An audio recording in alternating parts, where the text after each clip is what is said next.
जिस संगठन, जिस समाज, जिस घर का अगर गार्जियन, मालिक, मालकाइन अगर आचरणमान, संस्कारमान अगर नहीं है तो समाज या घर विकास नहीं करेगा, विनाश की ओर जाएगी। दूसरा, जिसके घर में या जिस संस्था में या जिस समाज में आय और व्यय का हिसाब नहीं है, वह घर विनाश की ओर जाएगी। तीसरी बात तथागत बुद्ध ने कहा था कि जिसके घर में टूटे फटे का मरम्मत करके चलने का कला नहीं है, उस संगठन, उस घर, उस समाज बर्बादी के कगार पर जाएगा। और चौथा लास्ट में कहे थे कि जिसके घर में शाम हो या सुबह हो, एक साथ खाने का काला है, एक साथ नहीं खाने का काला है, एक साथ नहीं बैठने का काला है, उसको कोई दुनिया के बाबा मामा गरीब होने से, कोई दुनिया के बाबा मामा, कोई देवता देवी उसको विनाश होने से नहीं रोकेगा। जस्ट इसी तरह से चार सुख का कारण तथागत बुद्ध ने कहा। जिस संगठन में, जिस समाज में या जिस घर में गार्जियन, मालिक, मलकाइन जो अगुआ होते हैं, अगर उस सीलमान, आचरणमान, संस्कारमान नहीं है तो उनका संस्कारमान है, उनका दिन दुगुना रात चुगुना बढ़ेंगे, दुनिया के कोई बाबा मम्मा डाइन ओझा नहीं रोकेगा बढ़ने से। दूसरी बात है, जिसके घर में आए, घर हो या संगठन हो या समाज हो, जिस समाज में या जिस संगठन में या जिस घर में आय व्यय का हिसाब लेखा जोखा है, उस समाज, उस संगठन और उस घर को बढ़ने से दुनिया के कोई डाइन ओझा नहीं रोक सकता। तीसरी बात है, भगवान बुद्ध ने कहा, जिस घर में टूटे फूटे फटे का मरम्मत करके चलने का काला है, जिस समाज में यह देख के चलने का काला है, जिस संगठन में टूटे फूटे फटे का मरम्मत करके चलने का गुण है, वह समाज, वह संगठन, उस घर को बढ़ने से कोई दुनिया के ओझा, वैद्य, डाइन ओझा नहीं रोक सकता, बढ़वे करेगा। चौथी बात, शाम हो या सुबह सभी लोगों को एक साथ भोजन करने का काला है, वो घर कभी भी बढ़ने से रोकने में दुनिया का कोई भी ताकत लग जाएगा, वो बढ़वे करेगा। आज क्या है, आज गांव में गृहस्थ लोगों को साथ इस समस्या आता है। क्या समस्या आता है?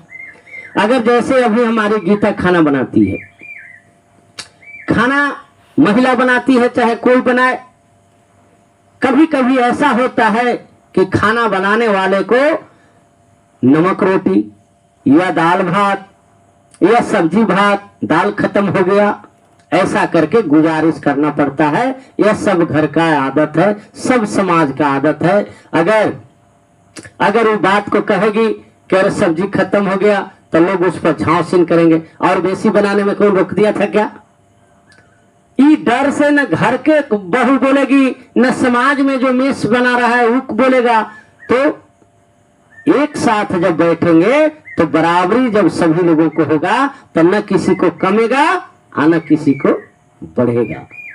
खास करके गृहस्थ लोगों के लिए ये बात इसलिए है कि घर का जो मालकिन होता है, बहू होती है, बेटियां होती है, अगर संयोगवश उसका गर्भवती है तो उसको डबल भोजन की जरूरत है। और क्या खा रही है? सास ससुर को खिला दिया दाल सब्जी, आदमी को खिला दिया और उसको बच गया सब्जी रोटी या सब्जी भात। क्या हुआ, उसको डबल भोजन की जरूरत है और उसको सिंगल भी बढ़िया नहीं मिल पाया, तो क्या होगा, वो बच्चा कल कुपोषण का शिकार बनेगा, कल वो बच्चा लाचार और जन्म लेगा, कमजोर लेगा। इसलिए सब लोग एक साथ भोजन करेंगे तो सबका बराबरी होगा।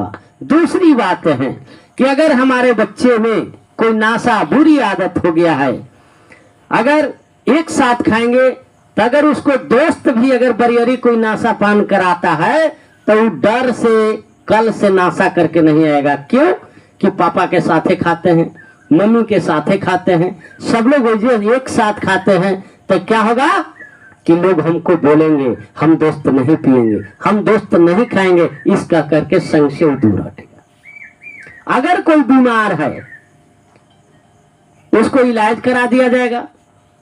अगर कोई आपसी कलह में लोग रूसाफोली कर लेता है ना कि हम न खाएं, अगर रूसल है, बेटा रुस गया, बहू रुस गया, माँ रुस गई, पत्नी रुस गई, कोई रुस गया, तो उसको सब मिलके मना देंगे और मना करके एक साथ भोजन कराएंगे, सब घर फूल के तरह खिलित रहेगा। ये हम नहीं, तथागत बुद्ध ने आज से 2567 वर्ष पूर्व गृहस्थों को उपदेश दिया था।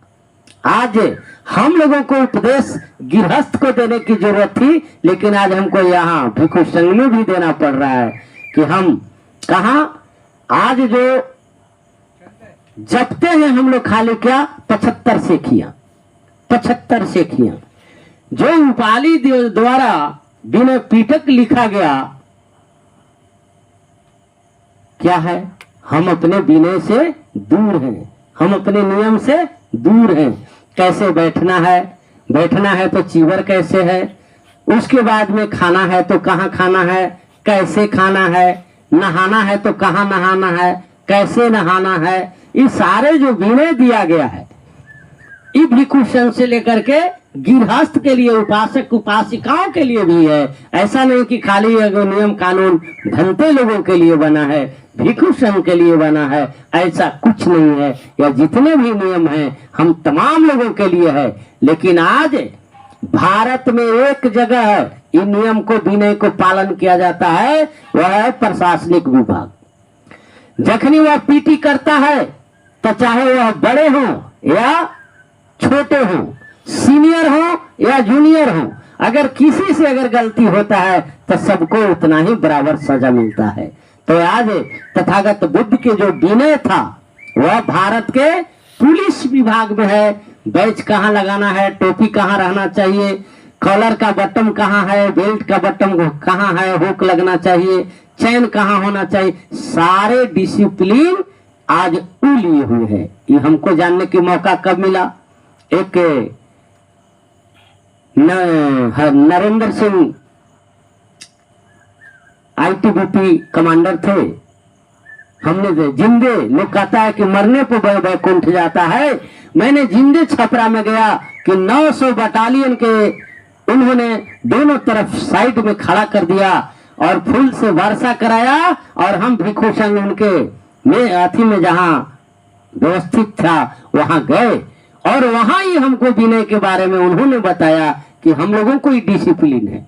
आप लोग जब प्रवेश कर रहे थे तो सब हमारा जितना जो बटालियन था एकदम डिसिप्लिन में था, धर्म गुरु जा रहे हैं। तो हम लोगों को जब एक उपासक हम लोगों को से विनय में है, डिसिप्लिन में है, तो उससे कोशिश करना है कि हम भंतेगण भिक्षु संघ और ज्यादा डिसिप्लिन में रहें। अगर हम डिसिप्लिन भंग करेंगे तो हम दूसरा को उपदेश क्या देंगे। इसलिए अभी से भी जब जागा तब सवेरा, इसलिए सभी भिक्षु संघ से अपील है कि भाई हम लोग अपने विनय को पालन करें। अब विनय क्या है, हम लोग योद्धा हैं, हम लोग एक जगह बैठेंगे, एक जगह खाएंगे, एक जगह राय लेंगे, कैसे हम लोगों को जो युद्ध है आगे विस्तार होगा, कैसे हम हासिल करेंगे महाबोधि महाविहार के, इस सारे विषयों पर चर्चा तब होगा जब हम एक जगह बैठेंगे।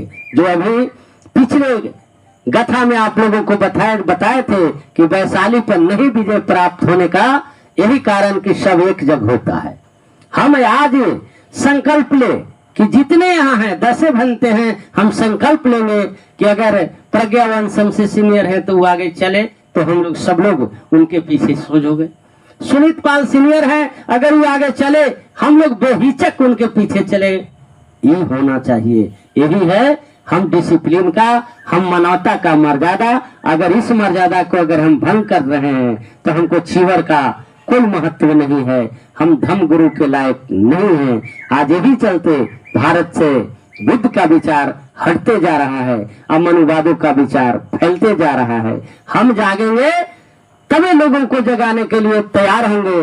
लेकिन क्या है ना, हम एक अंगुली से दूसरे को कहते हैं कि आप होश में रहो, लेकिन ये 3 अंगुली हमको बता रहा है, ओ भंते जी अगला होश में है, तुम कब होश में होगा।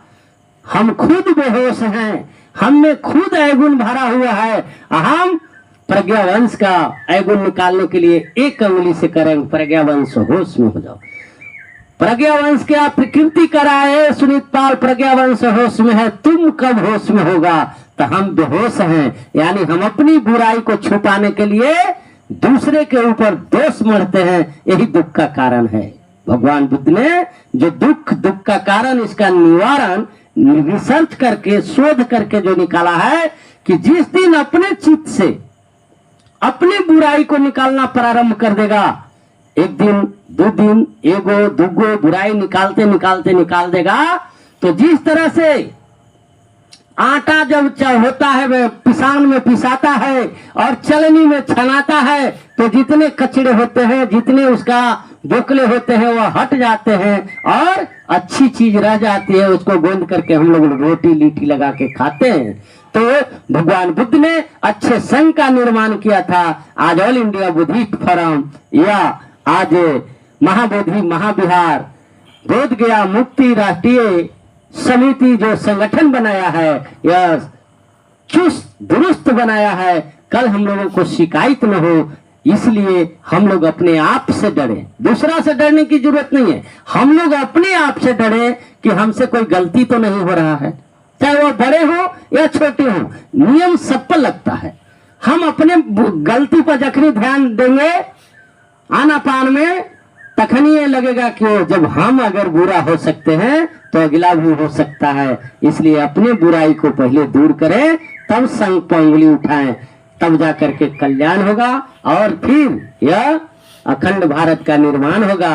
यही शब्दों के साथ मैं यही विराम देते हुए फिर से लोगों से कहना यही चाहेंगे कि हम सभी भिक्षु संघ एक साथ खाएं, और ही नहीं कि सब दिनचर्या करे में कोई उधर जाए कोई उधर जाए। अरे दिनचर्या का भी समय होता है, वंदना करने से पहले दिनचर्या कर लीजिए, वंदना करके उठिए, सब लोग यहाँ से वहाँ जहाँ मेस है, जहाँ भोजन है वहां जाएं, और जो है उसमें आपस में बांट करके खाएं। जैसे एक छोटा सा और कहावत कह दे रहे हैं, बातें आ गई। एक दिन की बात है कि तथागत बुद्ध की टोली जा रही थी, उसमें सबसे पीछे आनंद थे। किसी उदंड ने एक गाली दिया, ये निकम्मा है, देह इतना अच्छा है, कमाता नहीं है, चल रहा है मांगते खाते। आनंद ने कहा तथागत गाली दे रहा है। बुद्ध ने क्या कहा, ले लो। बुद्ध ने कहा ले लो, रुके नहीं, आगे बढ़े। आगे बढ़ते बढ़ते एक आम के बगीचे में आम अगोरने वाले जो थे, उन्होंने कहा बाबा इधर आइए, आम गिरा हुआ है, आप लोग ले लीजिए। फिर आनंद ने कहा तथागत आम दे रहा है तो ले लो। उन्होंने गए और आम, वो जो बेचारा आम जो गिर रहा था, गिरे हुए आम उनका पका हुआ दिया। आगे जाने के बाद तथागत बुद्ध ने एक छायादार बोधि वृक्ष के पास बैठे, आसन लिए और बोले आनंद, हाँ तथागत, जहां जैसे मिला है लाओ बांट के खा लेते हैं। वो आम का गेठरी खोलने लगे। बुद्ध ने कहा आनंद, जो पहले मिला उसको लाओ ना। कहा कि तथागत पहले तो कुछ नहीं मिला। कहा कि स्मरण खो गया। तो तथागत तो गाली दे रहा था। इन्होंने कहा कि लाओ बांट के खा लेते हैं। कहा कि क्या चीज मिलाते, गाली लाने का चीज है। उन्होंने कहा कि जब तुम जान रहे हो कि गाली लाने का चीज नहीं है, गाली झूठ है, सिर्फ और सिर्फ गुस्सा देने के लिए गाली है, तो फिर उस मूर्ख के सामने तुम क्यों रुका था?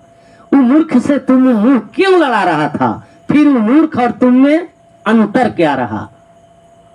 आम के गेठरी खोला और तथागत को साष्टांग प्रणाम किया कि वे तथागत, अब के बाद हम ऐसे मूर्खों के से नहीं उलझेंगे, इसलिए क्षमा कीजिए। तथागत ने मौन होकर के उनकी क्षमा स्वीकृति दी और आम का गठरी सब लोग खोल करके बांट करके बराबरी से खाया। तो इसलिए हम अपनी, जितना हम अपने अंदर को धोएंगे उतने हम चमकेंगे, और जितने हम दूसरे को धोने में रहेंगे, आज अपने गंदगी भरते जाएंगे, उतने हमारे बदबू लगेगा। यही चंद शब्दों के साथ अब यही विराम देते हुए सभी लोगों को मंगल कामना, साधुवाद कहते हुए नमो बुद्धाय, जय भीम, जय भारत।